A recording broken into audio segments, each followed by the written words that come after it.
Maniacs, rejoice! The upcoming installments of your favorite franchise are set to take the DS by storm in the form of Pokemon Diamond and Pearl.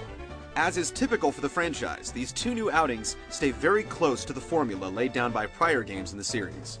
Once again, you play as a young Pokemon trainer who traverses countrysides, caves, cities, and even oceans, collecting pocket monsters, or Pokemon as they're better known.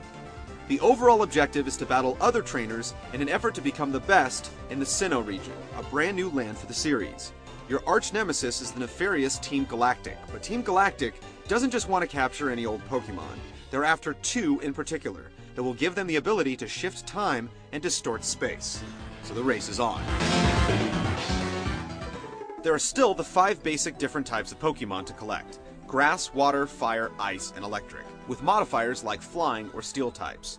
Fights play out like animated rock, paper, scissors battles, where water Pokemon always trump fire Pokemon, fire trumps grass, and so on.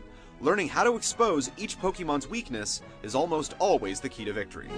At the outset, you're asked to choose whether you want your character to be male or female before setting off to catch them all. There are 107 all-new Pokemon to collect, as well as 25 fan favorites from past games in the series. You can also plug in any of the Game Boy Advance Pokemon games into the slot on the DS, and import any of those critters as well. Also making a return from Pokemon Gold and Silver is the Day and Night Cycle and Day of the Week, which can affect which Pokemon types you'll likely run into in the wild. The game actually keeps track of time via the DS's internal clock, so if it's 6 o'clock and the sun is setting outside, the sun will be setting in the game as well.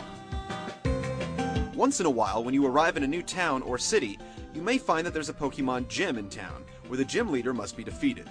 These battles act as boss fights for you to finish before moving the story forward.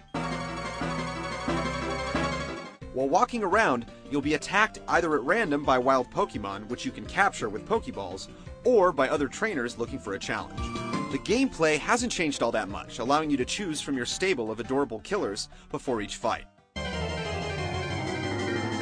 Once the fight is on, you can choose from your Pokemon's abilities like attacking, stunning your enemies, weakening your enemy to a particular attack, using healing items, or swapping out Pokemon on the fly. Both games take full advantage of the DS's Wi-Fi abilities, allowing you to challenge other Pokemon trainers with copies of the game across the internet, or just to trade your Pokemon from your version with someone else who has the opposite version to help you complete your collection. You can also export the Pokemon you capture to Pokemon Battle Revolution for the Wii, and take up the battle in full 3D, both online and off. Pokemon Diamond and Pearl are looking to maintain the status quo, which should keep hardcore fans of the series placated for another year. There aren't a lot of tweaks to the formula, but with a brand new land to explore and plenty of ways to transfer, trade, and upgrade Pokemon, it should have plenty of staying power. Look for our full review when the game hits stores this spring.